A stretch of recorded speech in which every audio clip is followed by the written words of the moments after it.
ଲେଖା ଏଇ ପତ୍ରିକା ବହୁତ ଜିନିଷ ବାହାରିଲାଣି, ବହୁତ ଆଗେଇଲାଣି, ଯେଉଁଟା କି ସେତିକି ସମୟରେ ନଥିଲା।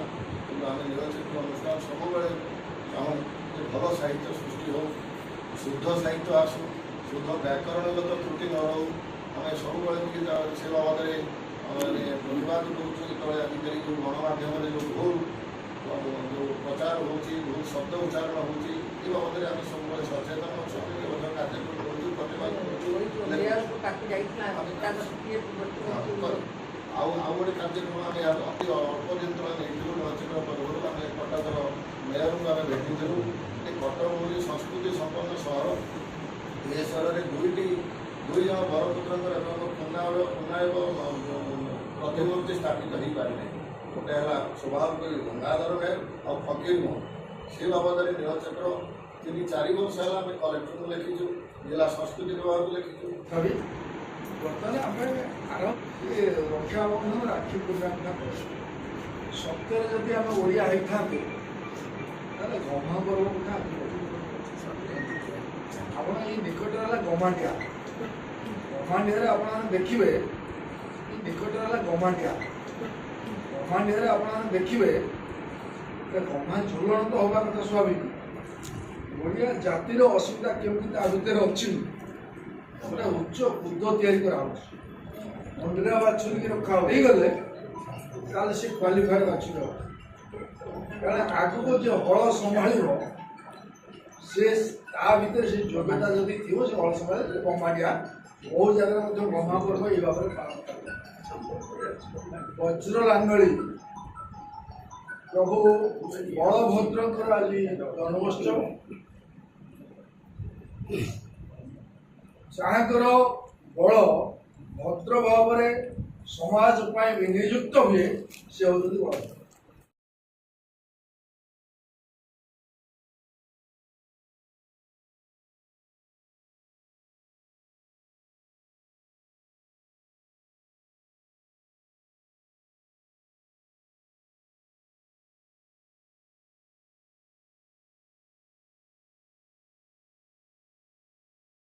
ଯାହା ପଢ଼ିଛୁ ଟିକେ ଟିକେ କବିତା ଇତ୍ୟାଦି ବୁଝିଛି ଯେ ସେ ଜଣେ ମୋତେ ଆଶ୍ଚର୍ଯ୍ୟ ଲାଗେ।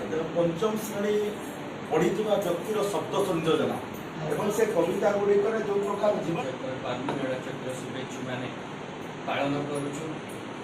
ସ୍ୱାଭାବିକ ଯେତେ 19 ଶତାବ୍ଦୀର ଶେଷାର୍ଦ୍ଧରେ ଏବଂ 20 ଶତାବ୍ଦୀର ପ୍ରଥମାର୍ଦ୍ଧରେ ଯେଉଁ ଆଧୁନିକ ଓଡ଼ିଆ ସାହିତ୍ୟର ଯେଉଁ ପ୍ରବର୍ତ୍ତନ ଆଣିଥିଲେ, ତାଙ୍କ ମଧ୍ୟରୁ ଗଙ୍ଗାଧର ମେହେର ହେଉଛନ୍ତି ଅନ୍ୟତମ, କହିଲେ ଭୁଲ ହେବ ନାହିଁ। ସେ ହେଉଛନ୍ତି ପ୍ରକୃତିର କବି। ତାଙ୍କର କବିତାରେ, କାବ୍ୟରେ ପ୍ରକୃତି, ସଂସ୍କୃତି ଏବଂ ପରମ୍ପରାର ନିଚ୍ଛକ ନିଦର୍ଶନ ରହିଲେ କହିଲେ ଭୁଲ ହେବ ନାହିଁ। ସେ ତାଙ୍କର କାବ୍ୟ କବିତା ଓଡ଼ିଆ ବାଣୀ ଭଣ୍ଡାର ଗୋଟେ ଅମୂଲ୍ୟ ରତ୍ନ ସଦୃଶ୍ୟ ଏବଂ ତାଙ୍କର ସେ ଜୀବନୀ ଯେଉଁ ଲେଖି ଯାଇଛନ୍ତି ତାର ମୂଲ୍ୟାୟନ ବି କରିହେବ ନାହିଁ। ଏବଂ ଯେତେ ଦିନ ଯାଏ ସେ ବଞ୍ଚିତ ଓଡ଼ିଶାରେ ଅନ୍ୟ ନେତୃବର୍ଗଙ୍କ ସାଙ୍ଗରେ ଏବଂ ଭାଷା ଆନ୍ଦୋଳନର ନେତୃତ୍ୱ ନେଇଥିଲେ, ତାହା ଆମ ପକ୍ଷରେ ଚିରସ୍ମରଣୀୟ ହେଇକି ରହିବ। ଏବଂ ତାଙ୍କର ଯେଉଁ କାବ୍ୟ କବିତାରେ ସେ ଆଉ ଗୋଟେ କବିତା କହିଥିଲେ, ଉତ୍କଳବାସୀଏ ଉତ୍କଳ ଭାଷୀଏ ଜହିଁ ତହିଁ ପଛେ ଥାଅ, ନବ ଉନ୍ମେଷରେ ନବୀନ ଭାଷାରେ ନବୀନ ସଙ୍ଗୀତ।